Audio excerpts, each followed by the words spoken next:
A train is moving toward Chicago. Captain Coulter Stevens, an army pilot, wakes up on the train, confused as to where he is. Christina begins to talk to him and calls him Sean. He looks through the train, distracted by every movement, so he doesn't even respond to the conductor when he asks for his ticket. Coulter is jumpy with Christina as well, when she tries to help him find his ticket. She asks him why he's acting so strange, but Coulter tells her that he doesn't know who she is. He gets up and goes outside for a second, trying to figure out where he is, but he comes back to his seat next to Christina. Suddenly, he sees his reflection in the window, showing a different face. Coulter goes to the toilet and looks at himself in the mirror, seeing someone completely different. He opens the wallet and sees the same guy there. Christina is waiting for him in front of the toilet. He tells her that he neither knows Sean nor her.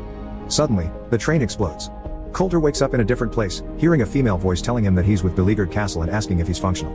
He's still confused and can't answer any of the questions the disembodied voice is asking him. The voice only wants to know what happened on the train and where the explosion came from. Coulter asks her who she is, and she shows up on a monitor in front of him, telling Coulter that he already knows that. She tells him that they will rebuild his memory pattern and begins a mnemonic procedure. The woman reads him a passage while accompanying visuals appear on the screen.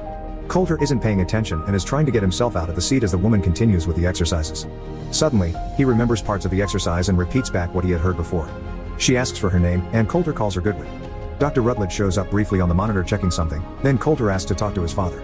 Goodwin interrupts him and continues to ask him about the bomb on the train. She tells him that Christina calling him another name is incidental. He doesn't know who bombed the train, so Goodwin tells him that he will go back inside for 8 minutes again. Coulter thinks that he's in a simulation, but Goodwin will not give him any information about his status. She just insists that he find out more information about the train. Find the bomb, and you find the bomber. Coulter is back on the train. Christina is telling him that she gave her notice at work and will be taking the LSAT. He hears a soda can open, and a woman spills coffee on his shoe. Coulter says that it's the same train but somehow different, which Christina understands as some deep statement. He activates a timer on his watch and says that everything looks so realistic, still convinced he's in a simulation. Coulter looks around for the possible bomber and jumps over to a guy asking how long the delay would be. The guy jokes around, and Christina tells him that he's a comedian. He looks around the train searching for something out of the ordinary, and he sees a student give back someone their wallet. Coulter steps back on the train and remembers that the explosion came from behind him.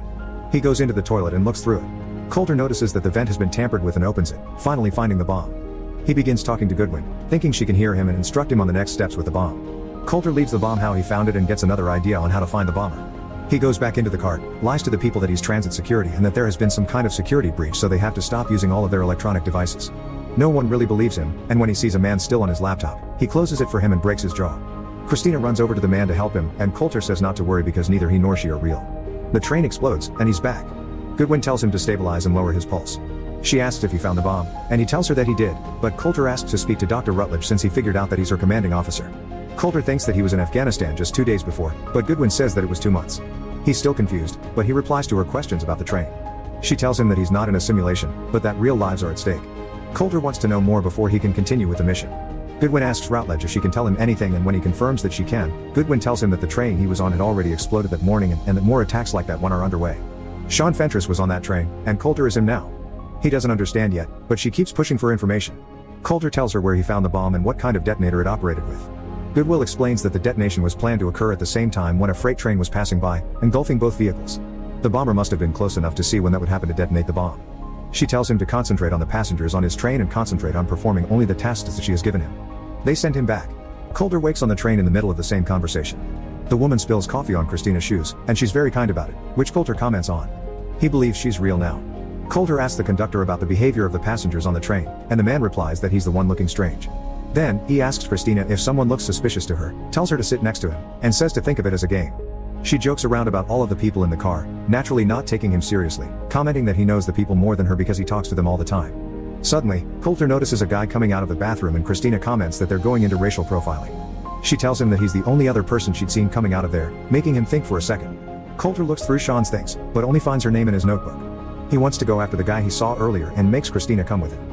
Coulter tells her to wait outside the station as he follows the guy inside the washroom. He can hear him getting sick in a stall and inspects him, making him really uncomfortable. The guy leaves with Coulter after him. He joins him at the bench where he's sitting on and asks to borrow his phone.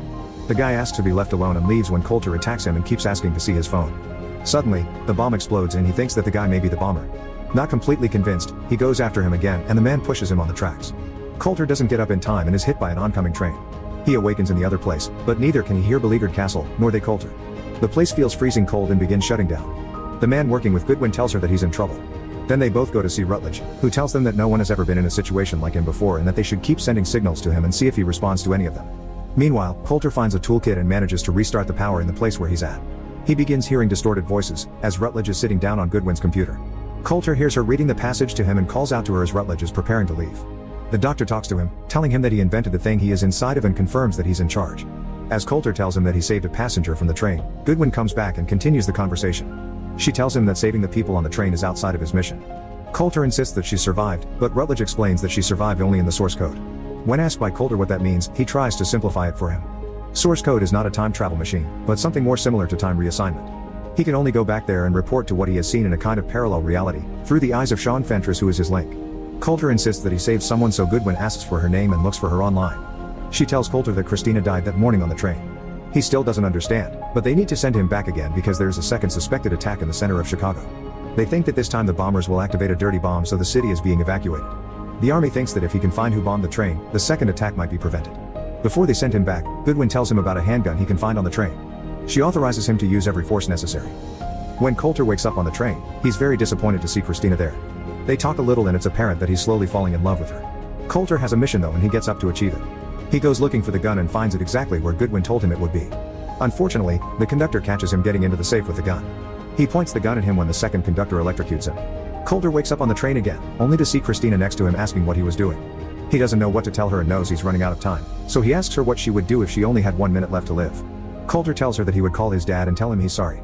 Christina tells him that everything is going to be okay as the bomb explodes on the train again. Before he wakes up in the other place, Coulter has some strange visions involving Christina. He tells Goodwin that the gun wasn't the best idea and that he wants to speak to his dad. She brushes him off, saying that she will try to do that. Coulter asks her how he is doing because he doesn't understand the process. She moves aside to show him where he is being kept and tells him that she hasn't been on the other side of the source code because the specifications are tremendously narrow for a viable candidate. Goodwin doesn't want to waste more time, and after she assures him that he's doing good, sends him back to check through the passengers' things. Coulter is back at the train and gets to it faster. He draws the military patch that Goodwin has shown him when Christina approaches him. Coulter asks her to look for his friend that disappeared in Afghanistan and gives her his real name to search for. Suddenly, he becomes suspicious of a guy talking on the phone. He goes over to him and searches through his bag, looking for something. Coulter notices that a woman has a bag from an army medical center and goes up to talk to her. He asks her about the letters on the patch. She tells him that it stands for Air Force and that the N stands for Nellis. Coulter asks her for her phone and calls Nellis Air Force Base. He asks for Rutledge and tells the operator to tell him that Captain Coulter Stevens is calling for him. Christina finds him and tells him that the friend he asked her to look for is dead, killed in action 2 months ago. Suddenly, Coulter has some memories from Afghanistan and he hears Goodwin's voice again, taking him through the mnemonic exercises. When he wakes up in the other place, he immediately asks Goodwin if he's dead. He tells her that he found an article online saying just that, as well as that his father received a medal for him. She tells him that he needs to focus on the train and that everything else is irrelevant. Coulter insists to know, and Goodwin tells him part of the truth. She says that part of his brain is still active, but that his body is a manifestation. Coulter asks if he's imagining that he's in the capsule, and the thing begins to fall apart. She confirms that the capsule is also a manifestation and doesn't tell him where his actual body is being kept. Rutledge intervenes, saying that they need to send him back to the train so that he can prevent another attack. Coulter still doesn't agree with the way the source code works and tells Rutledge that he called him from the train that morning. The doctor tells him that he didn't receive that call, and if he did, it would have been a different reality. The Rutledge receiving that call would be a different Routledge entirety. Coulter needs more convincing, so the doctor tells him that the project was sanctioned by a military court. Furthermore, he tells the Air Force captain that many other soldiers would love the opportunity more preferable than death, having the possibility to continue serving their country. Coulter's retort to that statement is that for many soldiers one death is service enough. Rutledge promises him that he will let him die if he finishes the mission. Before he sends him back on the train, Rutledge tells him that 2 million Americans depend on the success of their mission, and if he doesn't value his own life, he should value theirs. Then, Rutledge proceeds to take Coulter back on the train over and over again with no rest period in between. He tells the soldier that they will keep doing it until he finds the bomber. Coulter says that he can't do it, and Rutledge manipulates him into getting him where he needs Coulter to be. He plays a recording of his father giving an interview after he died, feeling sorry that they never really understood each other. Coulter tells Rutledge to send him back in. Coulter is back on the train and goes straight for the gun, the bomb. He takes the detonator phone out from the bomb and calls the only phone number in its call log. A man answers as Coulter moves through the train. He tells him to turn around, but the man in front of him hears him and turns. Coulter sits next to him and threatens him with a gun, saying that he can't kill anyone. The man swears that he was talking to his wife, so he makes him call the phone again. Suddenly, another phone rings and he apologizes to him. He hears the phone outside and follows after the guy.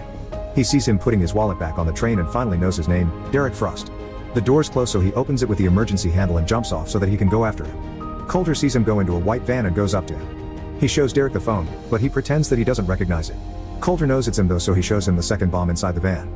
He inspects the bomb and asks him where his next target is when Catherine shows up. Derek shoots them both.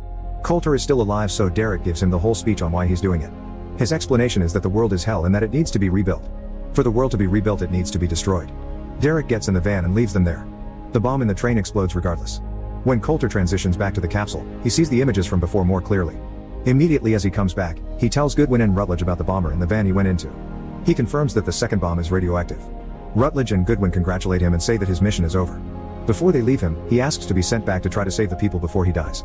Meanwhile, the army arrests Derek Frost before he can detonate the second bomb. Rutledge gets validation from his superiors about his project and Goodwin returns to talk to Coulter. He talks about the possibilities of parallel realities and what different versions of people might be like there. Goodwin explains that he only saw shadows or afterimages of the people that died on the train. She tells him that he can't alter the past, but Coulter insists that there was a failsafe on the explosive that he didn't see before and that she's wrong. Coulter pleads with her to send him back in without approval and then switch him off. She has some trouble deciding, but still does it, telling him that at the end of his source code she will terminate his life support. Coulter tells her that he'll save Christina. Goodwin says that it was an honor and wishes him good luck. Coulter is back on the train for the last time. He asks Christina out for coffee and she very gladly accepts. Coulter asks her to give him a few minutes to save the world. He instantly goes toward the bomb and takes out the first and second detonators.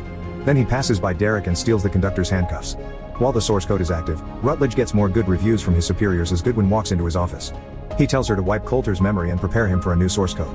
Rutledge has no intention to let him die to Goodwin's disapproval. Back at the train, Coulter stops Derek from going out of the train and cuffs him to a bar. He shows him the phone and calls the police, telling them everything about Derek and the radioactive bomb in the van. Coulter takes his phone and leaves him there. He sends an email to Goodwin from his phone and calls his dad. Coulter tells him that he's a friend of his and that before he died he wanted to say that he was sorry. Meanwhile, Goodwin goes to the place where they are keeping his body and opens the chamber, seeing the state that is in. Coulter's dad tells him that he wishes he told him that he loved him. He says that he knows it. Coulter goes back to Christina. Rutledge gets a call that Goodwin is with Coulter. He asks for MPs to join him at Coulter's chamber and tries to unlock the door. Goodwin waits for Coulter's 8 minutes to run out. On the train, Coulter asks Christina what she would do if she had less than a minute to live. She says that she would make those seconds count. Coulter kisses her. Goodwin switches his life support off and the MPs run inside only to see Coulter's dead body. Back at the train, the explosion never happens. Coulter says that everything is going to be okay. He and Christina take a walk to the Chicago Bean and Coulter realizes that the visions he had when transitioning were of that same moment.